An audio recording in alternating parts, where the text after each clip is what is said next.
Mark laid flat on the cold kitchen floor, tears sliding silently into his ears as he stared at the ceiling above him.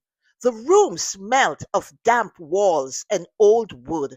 His stomach ached with hunger, and in that moment, Mark felt completely abandoned.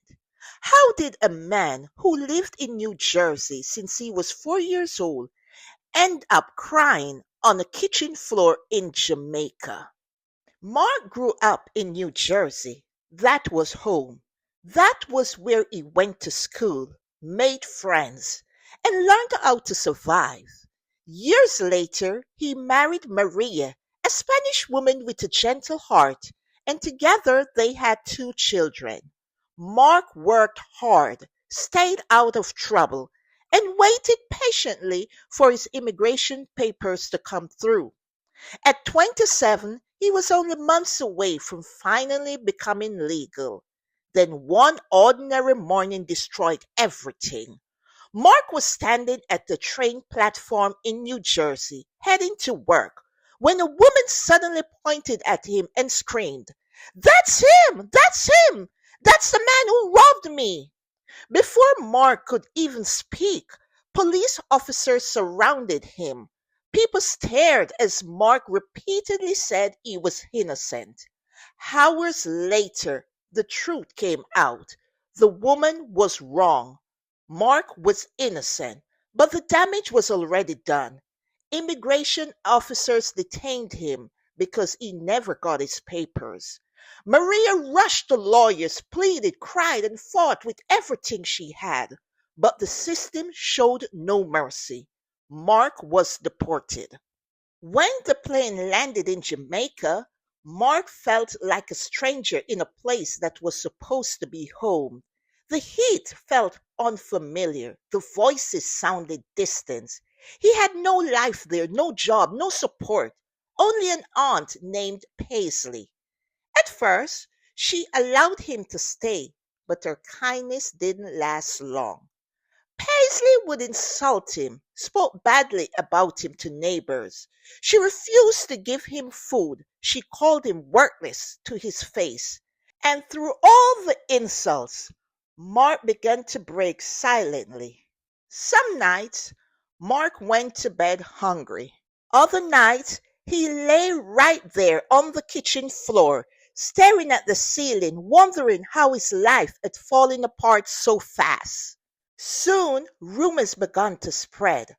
Paisley whispered lies, telling people Mark was dangerous, even calling him a drug dealer. Neighbors started watching him closely. Some avoided him altogether. Mark felt isolated, ashamed, and unwanted. His turning point came at a construction site. That's where he met Omar.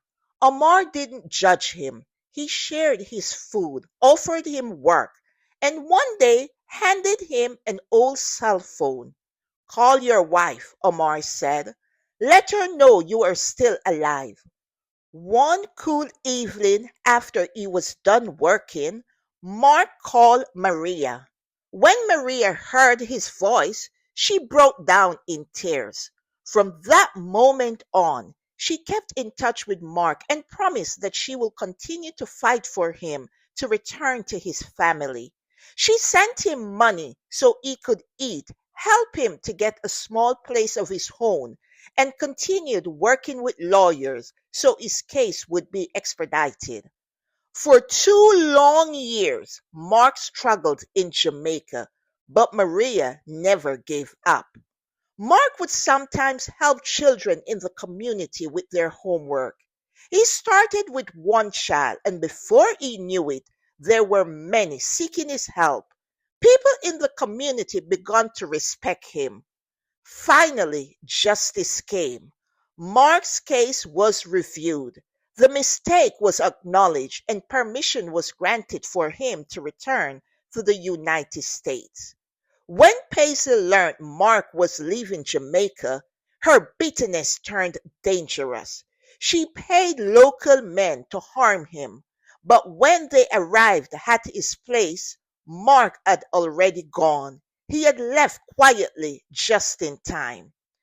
Back in New Jersey, Mark stepped off the plane and collapsed into Maria's arms as their children ran towards him. Tears and laughter filled the airport. Today, Mark is rebuilding his life. He is attending college, studying to become a teacher, determined to help others who feel forgotten by the system. The lesson to be learned is being mistreated doesn't mean you were misplaced. It means you're in the season of being prepared.